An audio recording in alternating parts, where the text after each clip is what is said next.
Pénurie d'eau potable, l'Office national de l'eau et de l'assainissement ONEA entend renforcer les actions de renforcement et de la distribution d'eau potable. Cela permettra d'améliorer la distribution de l'eau au Burkina Faso. Vous entendrez les responsables de l'ONEA dans cette édition. Dans cette édition également, nous parlerons des 5e journées scientifiques de l'Institut des sciences des sociétés. Plusieurs activités sont au programme et ces journées connaîtront des innovations par rapport aux éditions passées. Les précisions dans cette édition. Réhabilitation du stade du 4 août. Le ministre des Sports a visité ce matin le stade du 4 août. Les travaux avancent bien. Selon donc le ministère en charge des Sports, les travaux sont à 50%. Vous entendrez donc les responsables du ministère en charge dans cette édition. Bonsoir à toutes et à tous et bienvenue dans cette édition du soir. Le chef de l'État, le lieutenant-colonel Paul-Henri Sandaogo Damiba, a rencontré ce matin le corps diplomatique accrédité au Burkina Faso, mais aussi les organisations internationales et interafricaines. C'était l'occasion pour le président du Faso de présenter les objectifs de la transition qui sont entre autres de lutter contre le terrorisme, restaurer l'intégrité du territoire national, lutter contre la corruption et refonder la vie politique. Le chef de l'État a rassuré les partenaires que le Burkina Faso entend retourner à un ordre constitutionnel normal une fois que les conditions sécuritaires seront réunies pour organiser des élections. Il a aussi demandé au corps diplomatique d'accompagner le Burkina Faso durant donc cette période de transition. Des changements à la tête de plusieurs sociétés d'État telles que l'ONEA, la Sonabel, la Sofitex. L'ONEA est désormais dirigée par Gilbert Bassolé. Il remplace à ce poste Lassina Sanou. La Sonabel est dirigée par Daniel Sermé qui remplace Baba Ahmed Koulibaly. La Sofitex est gérée maintenant par Jonas Bayoulou. Il prend ainsi la place de Wilfried Yambeugo. Rabanki Aboubakar Zida, lui, prend la tête de la radiodiffusion du Burkina Faso, RTB, en remplacement donc de Pascal Yambouani Tombiano. Et selon donc le juriste et analyste politique Pazien, il y a plus de transparence pour les postes obtenus par appel à candidature que par nomination. Les appels à candidature évitent une grande politisation de l'administration publique, explique-t-il. Pazien a été joint au téléphone par Stéphane Sanou.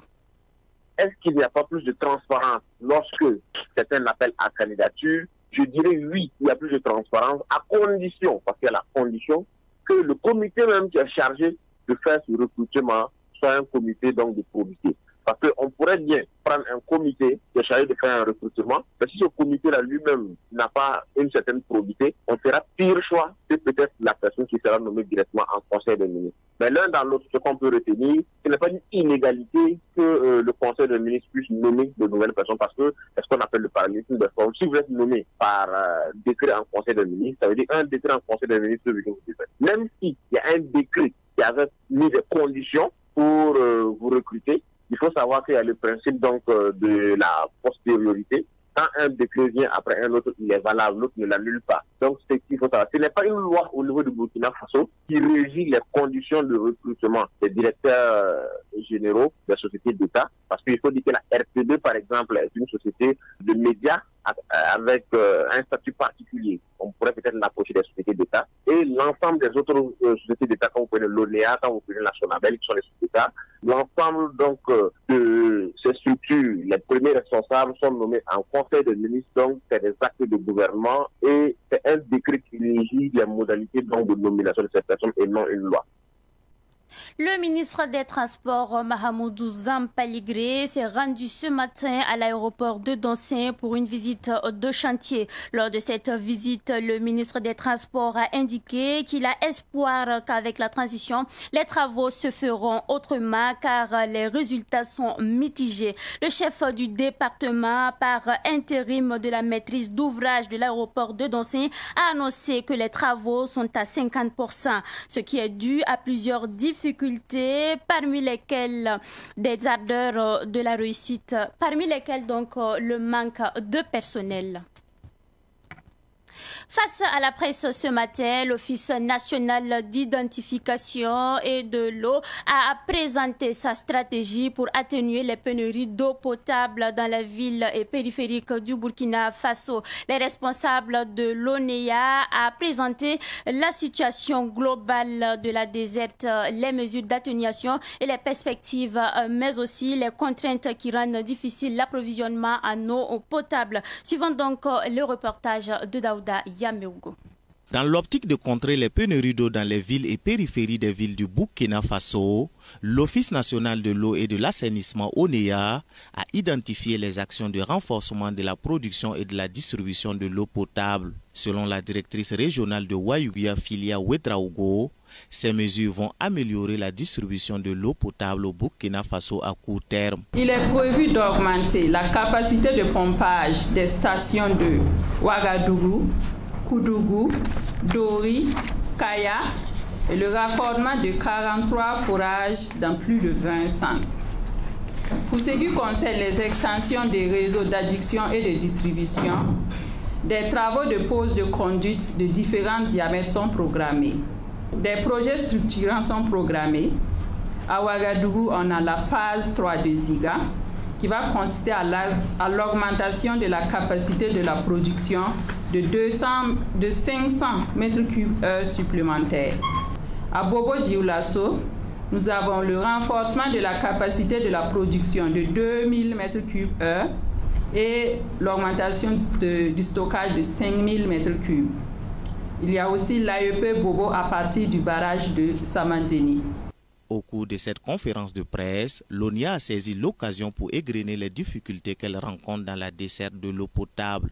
Le contexte hydrogéologique défavorable, l'instabilité de la fourniture d'énergie électrique, la démographie et l'urbanisation galopante, la situation sécuritaire difficile dans certains centres, l'afflux massif des personnes déplacées internes dans certains centres comme Kaya, Kongoussi, Fada, Djubo, Wayouguia, Touga et Toma.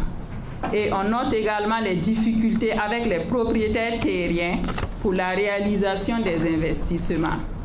Et enfin, l'occupation des berges des barrages exploités et la pollution liée aux activités anthropiques. L'ONEA invite les populations à utiliser rationnellement l'eau et à tenir compte du programme de desserte établi. La première promotion des élèves professeurs agrégés des enseignements secondaires a indiqué ce matin lors d'une conférence de presse qu'elle fait face à des difficultés. Ces élèves professeurs recrutés depuis septembre 2021 disent qu'ils n'ont pas encore subi leur formation professionnelle. Un retard dont ils ignorent la cause et dénoncent donc cette situation. Micheline Zongo nous donne plus de précisions. L'année scolaire tire à sa fin et pendant ce temps, la première promotion 2021-2023 des élèves professeurs agrégés de l'enseignement secondaire n'a pas encore débuté sa formation professionnalisante. Plusieurs démarches ont été entreprises par cette promotion sans gain de cause. C'est un nouveau corps qui est issu de la lutte de la CNSE. Et quand ce corps est apparu, concomitamment, il y a eu l'extinction du concours des conseillers pédagogiques. Ça veut dire que le personnel qui était habilité à faire ce concours-là ne pouvait plus faire de concours puisque le corps était appelé à s'éteindre et le concours de l'agrégation n'était pas encore lancé. Et cela pendant 3 ans. Et quand on a lancé le concours, on se disait que effectivement en amont, il y avait certainement des réglages qu'on faisait avant que le concours ne soit lancé. Et le concours a été lancé. Les documents que nous avons, on a des contenus de près de 700 heures, sinon plus. Donc on se demande, est-ce que si on tarde ainsi, quand on va commencer, en termes de contenu, est-ce qu'on aura la possibilité d'avoir ce qu'on doit nous donner? Et en termes d'apprentissage, est-ce qu'on aura assez de temps pour assimiler correctement les apprentissages, pour être vraiment formé de façon idéale? Donc raison pour laquelle En tout cas, nous allons faire la conférence de presse et nous espérons que, à travers cette conférence de presse-là, les choses puissent s'accélérer. À cette promotion d'une soixantaine d'élèves professeurs agrégés de l'enseignement secondaire s'ajoute un deuxième recrutement d'élèves professeurs agrégés en mathématiques pour complément d'effectifs en janvier dernier. Benoît Akou, délégué de la première promotion d'élèves professeurs agrégés de l'enseignement secondaire, se tourne vers les autorités compétentes pour la résolution de son problème. La première des choses, il faut que nous commençons les cours. Deuxième chose, nous voulons également un éclaircissement quant au contenu même de la formation. Dans la déclaration, voilà, nous avons mentionné que nous avons fait un concours professionnel. Mais à la fin de la formation, il y aura un autre concours. On n'a pas dit examen, on ne nous a pas dit que c'est un examen. C'est un autre concours. Donc, pour notre corps, il y a deux concours. Un concours professionnel d'abord, pour être sélectionné. Ils disent actuellement, c'est la préparation à l'agrégation. Voilà. Et à la fin, il nous faut faire un deuxième concours. Donc tout ça, nous voulons un éclaircissement. En rappel, c'est le 30 mars 2020 par décret que l'emploi de professeurs agrégés de l'enseignement secondaire a été créé pour satisfaire la signature du protocole d'accord entre le gouvernement et la coordination nationale des syndicats de l'éducation CNCE sur le statut valorisant. À présent, nous parlons du SINAE, le syndicat national des environnementalistes de l'État. Ce syndicat refuse la fusion de leur corps à celui des eaux et forêts. Le syndicat a manifesté son mécontentement ce matin à travers donc un sitting devant leur ministère de tutelle, qui est le ministère de l'Environnement. Les environnementalistes appellent donc au respect des textes et à un traitement équitable des agents du ministère de l'Environnement. Je vous invite à écouter Bassona Geoffra Bado, technicien supérieur de l'environnement. Il a été joint au téléphone par Bébé Kodjokambu. Ce qui nous pousse à un mouvement d'humeur aujourd'hui, c'est entre autres les discriminations et les humiliations des environnementalistes de l'État, également de la violation des lois au ministère de l'Environnement. Alors, le ministère de l'Environnement est organisé en deux principaux corps. Il y a le cadre paramilitaire des eaux et forêts qui est régi par la loi 063 et les agents de la famille d'emploi gestion de l'environnement qui est régi par la loi 081 qui cohabitent très difficilement au ministère de l'Environnement. Et cette cohabitation difficile est due à une organisation biaisée. Si je dis une organisation biaisée, il y a que dans toute l'organisation du ministère de l'Environnement, on prend toutes les dispositions toujours pour exclure des postes de responsabilité les environnementalistes de l'État. Alors que eux aussi sont régis par une autre loi qui n'a rien à voir avec la loi qui régit les cadres paramilitaires des eaux et forêts. C'est un forcing organisé en fait pour violer les lois consensuellement et faire passer toujours un ancien organigramme qui fait objet de procédures judiciaires. Parce que l'ancien organigramme qui court toujours, je vais dire celui qui a été élaboré en 2021, a été attaqué au Conseil d'État et de cela le dossier est déposé là-bas il y a de cela 8 mois. Maintenant, notre syndicat participait à l'élaboration du nouvel organigramme. Et les informations qui ressortent de cette participation font croire qu'il y a un projet funeste d'extinction du corps de l'environnement, en évoquant des raisons qui ne tiennent pas la route. Alors aujourd'hui, nous avons estimé qu'il est de notre droit aussi, en tant qu'environnementaliste de l'État, de nous exprimer librement et de sortir manifester notre mécontentement face à cette injustice, face à cette discrimination, face à cette humiliation. Alors, aujourd'hui, si nous sommes sortis, ce n'est pas pour revendiquer des gros salaires, ce n'est pas non plus pour revendiquer des avantages qui ne tiennent pas la route. Ici, nous voulons l'application des lois. L'organisation du ministère doit respecter les dispositions des différentes lois, d'autant plus que les environnementalistes sont régis par la loi 081 et les forestiers sont régis par la loi 063, qu'on organise le ministère et que les corps civils se retrouvent dans leurs administrations civiles et les emplois militaires se retrouvent dans leur administration paramilitaire. Cette fois-ci, nous parlons des 5e journées de l'INSS. L'Institut des sciences de société, en abrégé, INSS tiendra donc du 27 au 29 avril prochain sa 5e édition scientifique. Et cette présente édition aura donc pour thème crise sécuritaire et sanitaire au Burkina Faso et la résilience des populations. L'organisation de ces journées scientifiques vise à contribuer à la visibilité et à la valorisation des résultats scientifiques de l'INSS-CNRST. Le comité d'organisation a rencontré la presse pour annoncer l'événement. Détail avec Siblina Kelsey. Ces 5e journées scientifiques de l'Institut des sciences des sociétés vont permettre de dérouler 55 communications autour des thématiques diverses, allant des questions de recherche en santé, en éducation, à la problématique de la sécurité, en passant par des réflexions sur les dynamiques spatiales, l'économie de la crise, les expériences de recherche en sciences humaines et sociales. Pour Maxime Compaoré, président du comité scientifique de l'INSS, les communications seront évaluées et les meilleures seront publiées.